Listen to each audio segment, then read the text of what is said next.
Piano, 61 indépendance, mais toi coincé cac. Est-ce que délit je l'obèse c'est seco? Nazali sous na force à voter t'es pour élection ou pas Tozaka Kandenge Moko. Tola Tanzala loco la identité. Insécurité partout na bas cité. Tobosa na gua petit déjeuner. Député une fois man a parlement sagacité.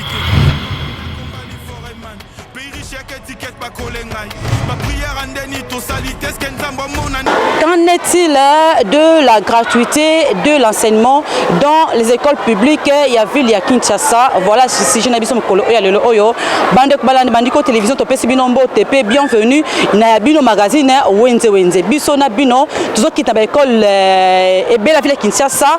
Pour la Kosa, la haute bengue état de lieu, il y a gratuité depuis le lancement d'Ango, Tim Kolo Oyo, ça il y a 4 ans.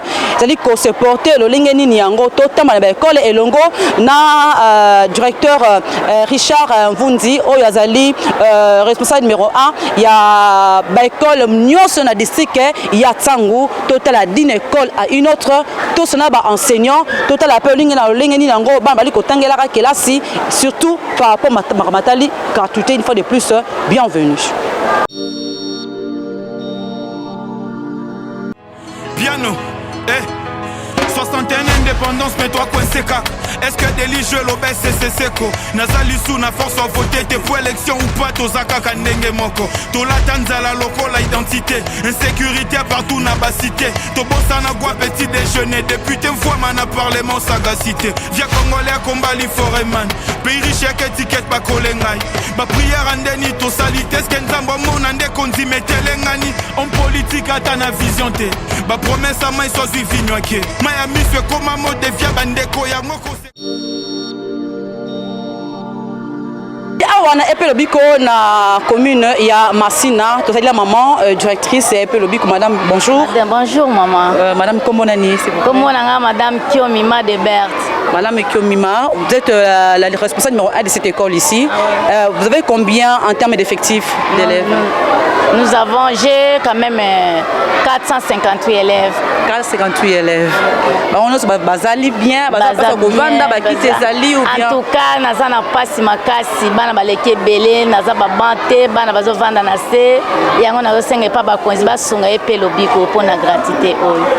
En dehors à place revanda, quelles sont encore les difficultés pour rencontrer? En tout cas, nous avons pas si kaka, bana ba crée eza penza pas si pour na biso, ba pavement exacté, mulili, anda ko ezo tanga biso. C'est une boule bêti hein. Na so boule bêti 4e nyonso ezo tanga makasi.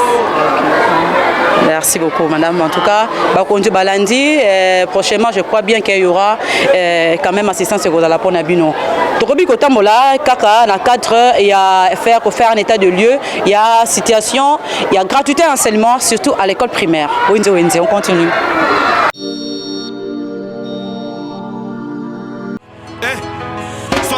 Indépendance, mais toi coincé cac. Est-ce que délit je l'obèse c'est seco? Nazali sous na force à voter t'es pour élection ou pas Tozaka Kandenge Moko. Tola Tanzala loco la identité. Insécurité partout na bas cité. Tobosa na gua petit déjeuner. Député une fois man a parlement sagacité. Via Congolais combat li foreman. Pays riche y'a étiquette ba kolengai. Ba prière andeni to salite. Est-ce qu'en zamba mon ande kondi metelengani. En politique ata na vision te. Ba promesse à main soit suivi noake. Miami fait comme un mot de via bandeko ya moko se cannabis se perd de goût.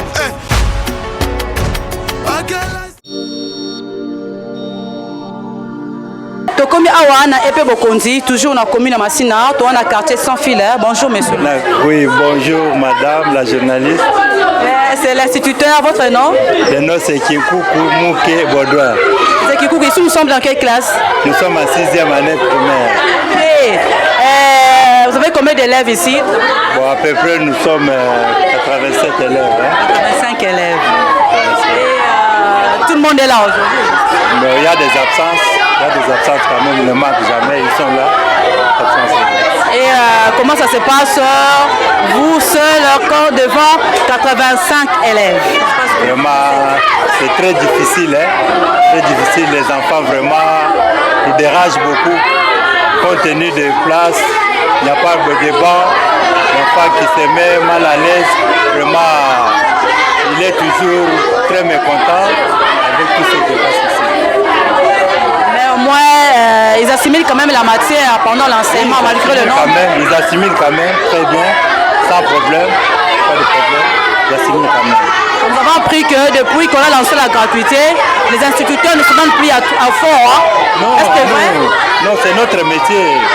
Nous, vraiment, on fait le travail comme il faut. Vraiment, on enseigne comme il faut. Les enfants aussi s'appliquent très bien là, sans problème. J'espère qu'on peut compter sur vous, hein, peu importe le nombre d'élèves en classe. Peu importe le nombre d'élèves, parce que nous avons fait longtemps ici dans l'enseignement. Vraiment, on a quand même l'espoir que les enfants travaillent bien. Et dans les classes supérieures aussi, ils travaillent mieux. Et c'est que nous les formons vraiment d'une façon là, très dynamique. Et vous êtes prêts pour affronter les tests de SENAFEP? Oui, les tests de SENAFEP la fois passée c'était 100%. Cette année aussi, je mérite que je crois qu'ils vont faire aussi le 100%. Et alors, en termes de recommandations, pour vous permettre de bien faire votre travail, qu'est-ce que vous pouvez demander Le mandat, c'est que l'État puisse améliorer notre salaire, notre façon de travailler. Vraiment, nous allons bien travailler sans problème. Il va nous améliorer, tout ça vraiment, ça doit bien se passer. Merci beaucoup. Et voilà, on continue à sillonner différentes des classes ici à l'école primaire Bokonzi. Et question pour nous, pour avoir moins idée par rapport au lieu en gros gratuité en semaine du Kolekela. Donc, Wenze, on continue.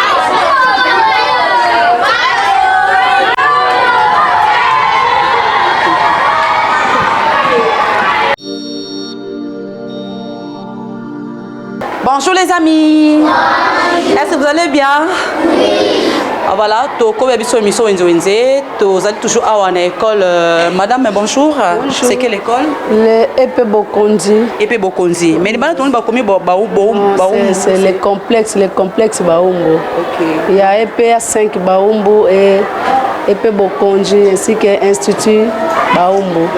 Dans l'enceinte de Baumbo. Ok, d'accord. Il y a plusieurs écoles dansées dans Baumbo. Ouais, C'est ça. c'est ça. Et ici, nous sommes en quelle classe?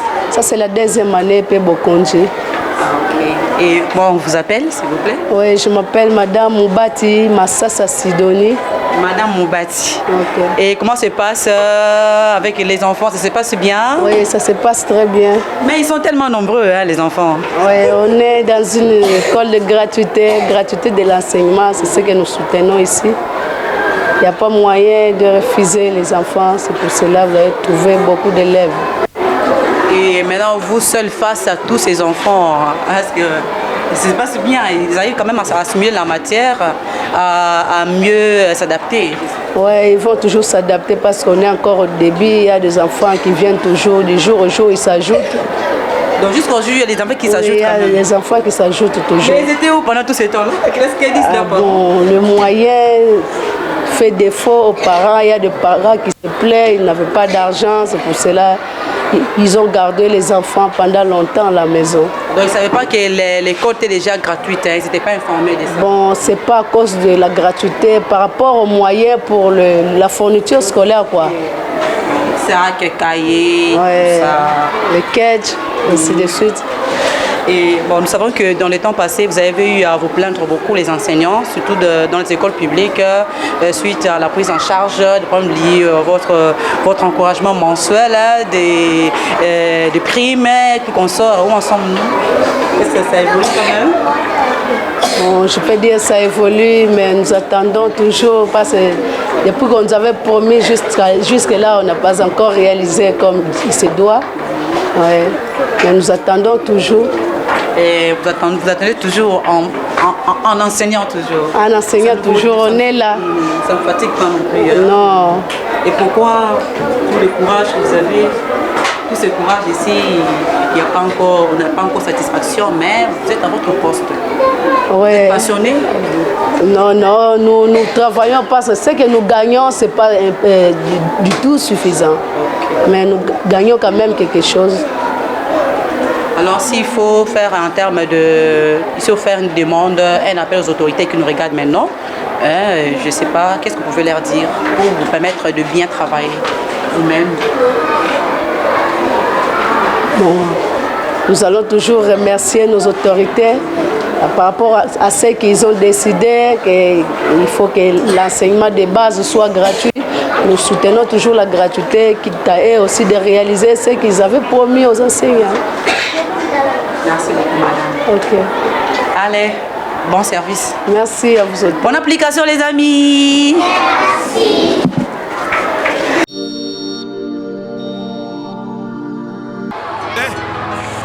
Indépendance, mais toi, quoi, c'est quoi? Est-ce que des jeux l'obès, c'est seco? Nazali sous na force à voter, t'es pour élection ou pas, t'os aka kanenge moko. T'o la tanzala loco, la identité. Insécurité partout, n'a pas cité. T'o bossa na gua, petit déjeuner, député. Nous sommes toujours au complexe Baumbu. J'ai devant moi le directeur. Ce qui est le directeur, il y a Bokonzi, ou bien de quelle école. Monsieur le directeur, s'il vous plaît, vous pouvez approcher dans le champ. Merci beaucoup. Bonjour, monsieur le directeur. Bonjour. Comment on vous appelle, s'il vous plaît? Je m'appelle Chrysosome Mbandoma. Monsieur Chrysosome. Oui. Monsieur Chrysosome, notre émission est bilingue, hein, c'est Lingala, les français aussi ça passe. Alors nous voulons savoir, vous êtes directeur de quelle école exactement? Je suis directeur de l'EP Bokonzi. EP Bokonzi. Oui. Alors, EP Bokonzi, c'est aussi une école publique qui met en pratique la gratuité de l'enseignement. Oui, la pratique de la gratuité bat son record ici. Vous pouvez même mentionner les salles de classe, les enfants vous diront que vraiment nous respectons. Et ils sont pleins dans les salles de classe, les enfants? Oui, mais c'est le pléthore. Quand vous sillonnez les salles de classe, c'est le pléthore. Les élèves qui étaient dans le privé, les écoles privées, tout le monde a fui. Et ils sont venus ici chez nous. Et nous apprenons qu'on parle de la gratuité, mais en réalité, il y a des frais qui se payent. Est-ce que c'est vrai? En catimini, en coulisses, c'est faux. C'est faux. C'est archi faux. Ok. Alors qu'est-ce qui se paye ici? Rien ne se paye? Rien ne se paye. L'inscription, le tout est... L'inscription, c'est gratuite. Le bulletin aussi, c'est gratuit. Okay. La division nous remet chaque année le bulletin cartonné. Donc on ne vend rien ici. Même les cahiers de communication, nous demandons aux enfants d'acheter ça à l'extérieur. Nous ne vendons rien. Est-ce que tous les enfants ont quand même de la place, ils ont quand même de bancs pour s'asseoir ou bien il y a aussi une suffisance comme ailleurs? Tout le monde doit être assis. Et comment vous avez fait pour être outillé autant, avoir des places pour tout le monde? On avait eu la chance depuis l'année passée. C'est l'UNICEF était venu en aide. Vraiment, il nous avait livré près de 150 bancs. Et alors, comment vous faites pour la motivation des enseignants? Ça se passe très bien. Je sais que dans le temps passé, il y avait des difficultés. Et aujourd'hui, il y a quand même une évolution. Bon, les enseignants sont déjà habitués quand on a commencé, parce que les années passées, enfin antérieures, on payait le Minerva. Il y avait toujours des problèmes. Bon, il y avait toujours des problèmes, mais ça allait quand même. Mais quand on a suspendu ça, au début, c'était pas facile. Il y avait des difficultés d'arriver à temps à l'école. Jusqu'à nos jours, je pense que le salaire vient vers la fin du mois. Ça vient quand même. Ouais, ça vient, oui, ça vient, mais quand même, c'est ça. Donc, le problème se pose au niveau des arrivées des enseignants à l'école. Parce qu'il y a ceux qui quittent Ngaba, Bibois, ainsi de suite.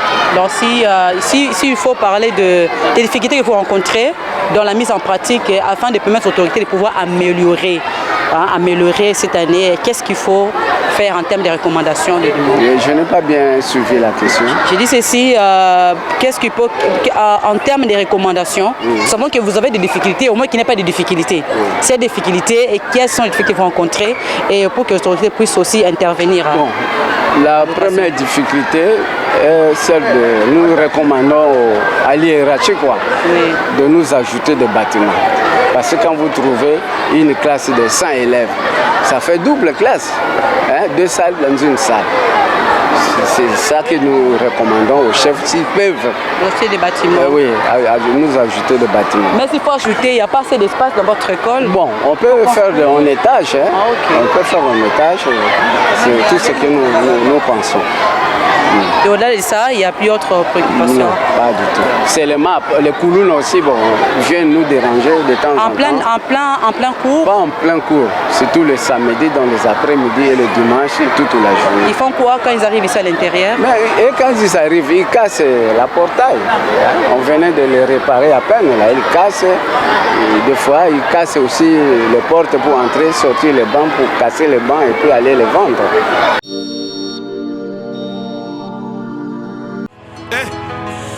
Indépendance, mais toi coincé cac. Est-ce que délit je l'obèse c'est seco? Nazali sous na force à voter t'es pour élection ou pas tozaka kanenge moko. Tola tanzala loko la identité. Insécurité partout na ba cité. Tobosa na gua petit déjeuner. Député fois mana parlement sagacité. Via congolais combat li foreman. Pays riche y'a étiquette ba kolengai. Ba prière andeni to salite. Est-ce qu'en zambo mon ande kondi metelengani. En politique ata na vision te. Ba promesse à main soit suivi noake. Miami fait comme Bande kubalandi biso tokomi na suka ya ronde na biso totambo longo na bino banda masina kuna na iti masina totambo ko lebele ti awa to na Sacré-Cœur.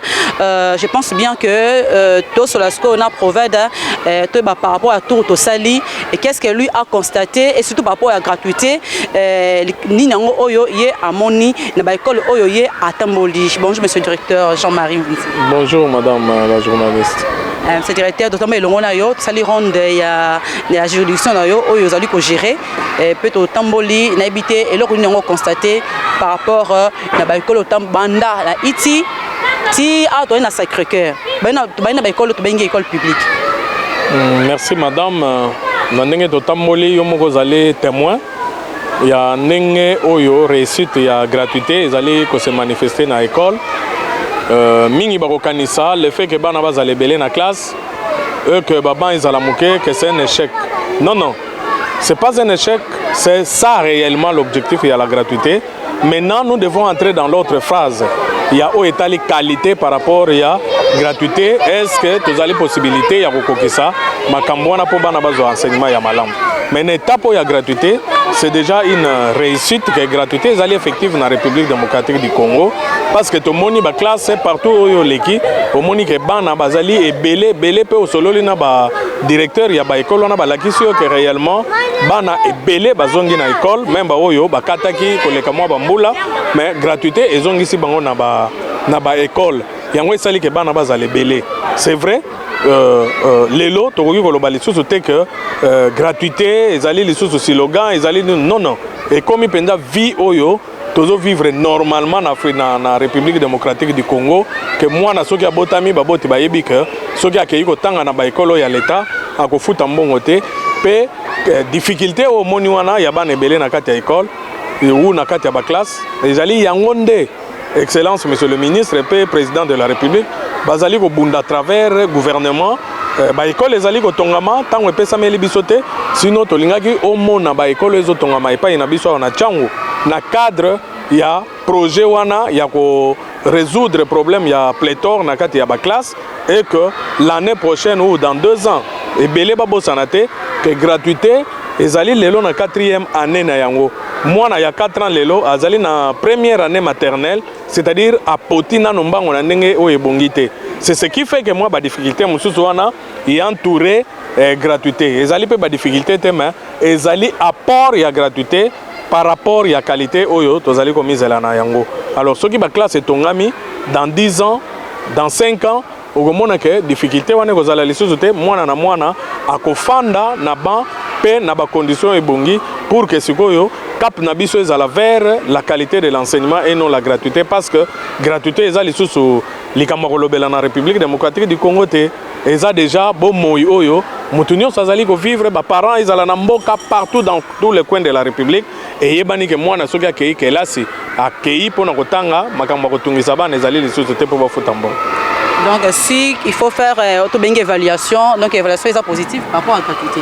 Très positive même à plus de 100%. D'ailleurs au moni yango yomoko bilili ezali na caméra na yo okolakisa bato bakomona yango comment bana bazali bomber na kati ya ba classe. Ça c'est une étape parce que beaucoup bazoko ça la confusion entre gratuité et enseignement na qualité et enseignement. Non, étape tozalaki na yango ya liboso ezalaki gratuité bana bazonga.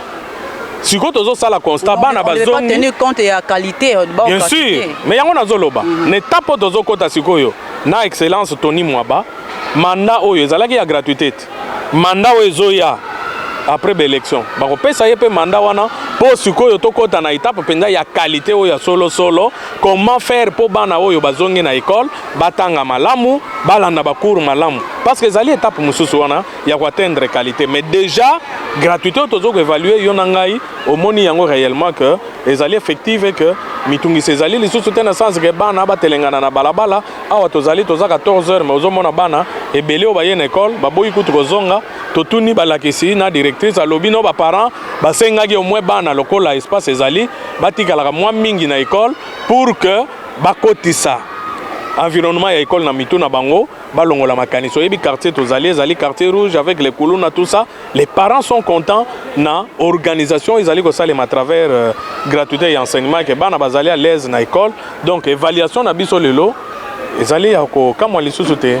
Merci, mais au-delà de ça, tout le monde il y a des écoles où ils ont des problèmes à bâtiment. Par exemple, dans Iti, tout le monde a plafond.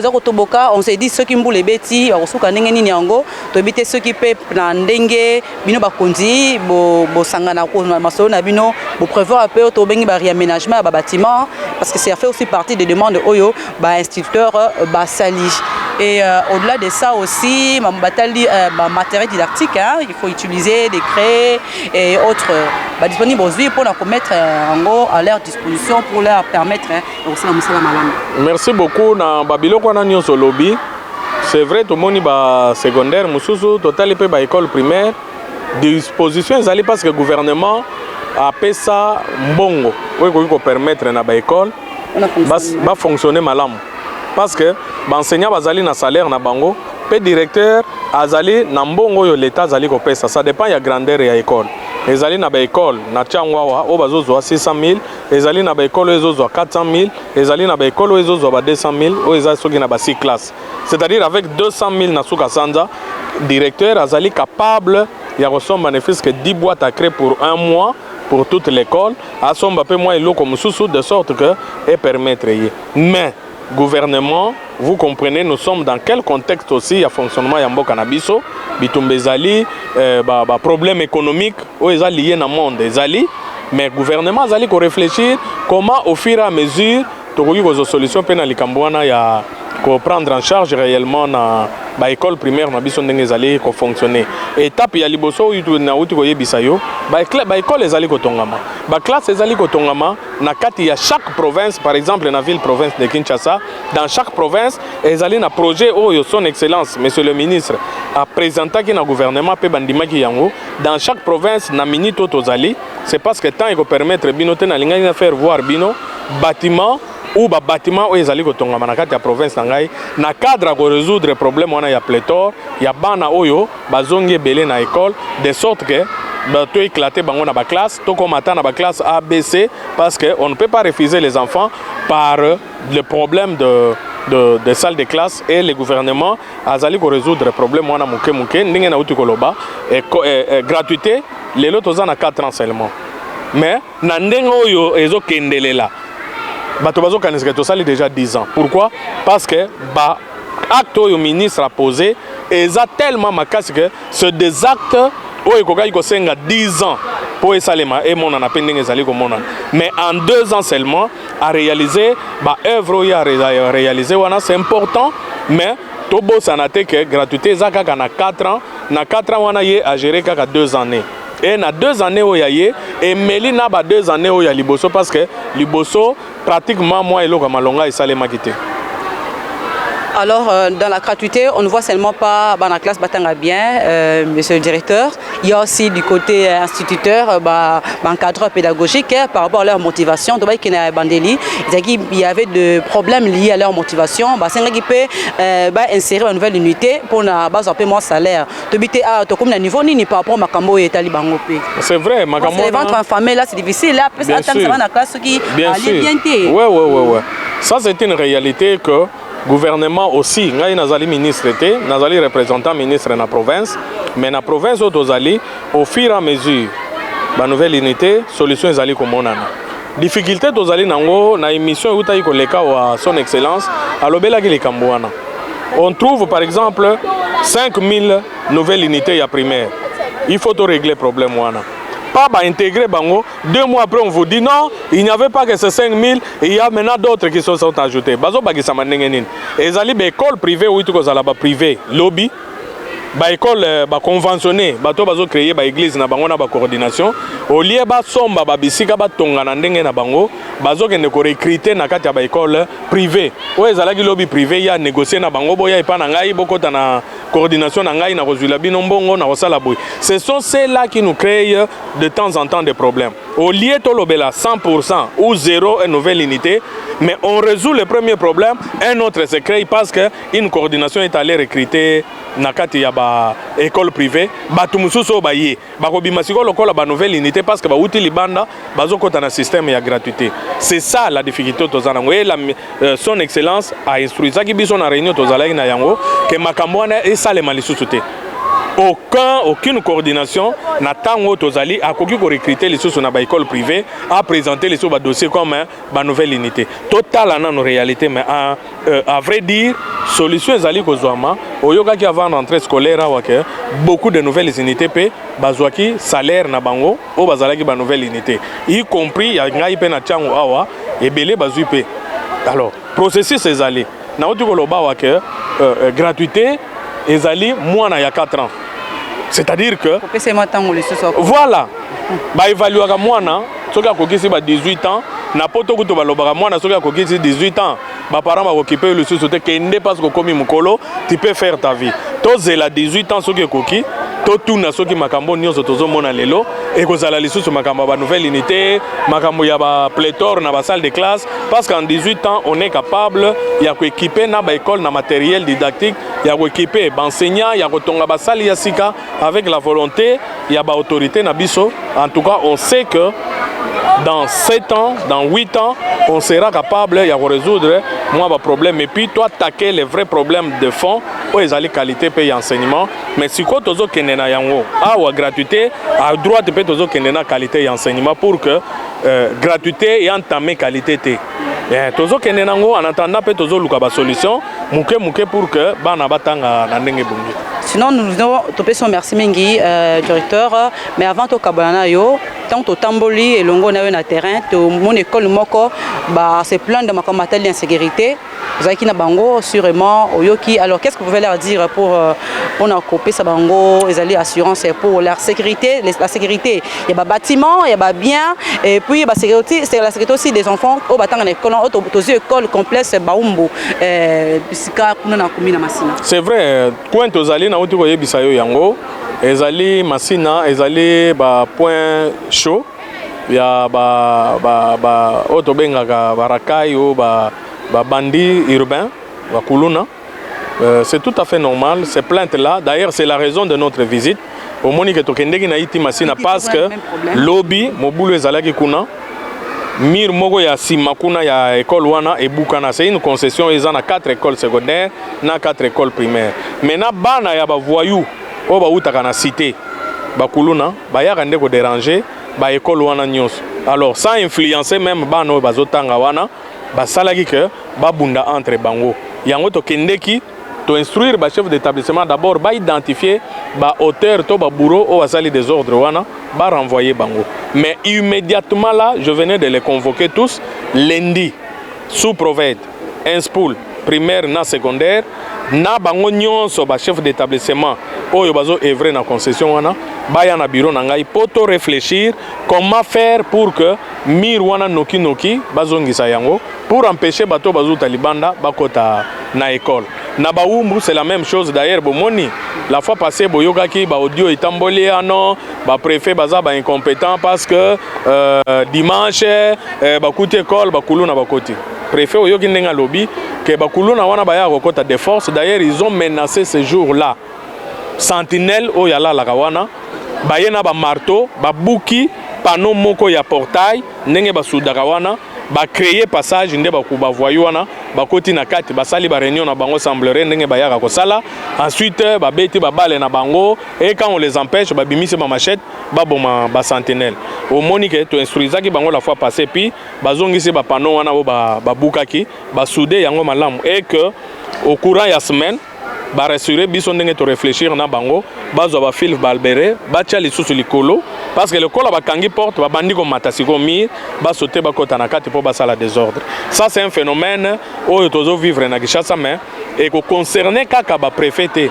Il y a ici bango bazo contact na chef de quartier puis commandant ya la police wazana pembeni wana de sorte que bango pe bazali une obligation ya ko sécuriser école wana.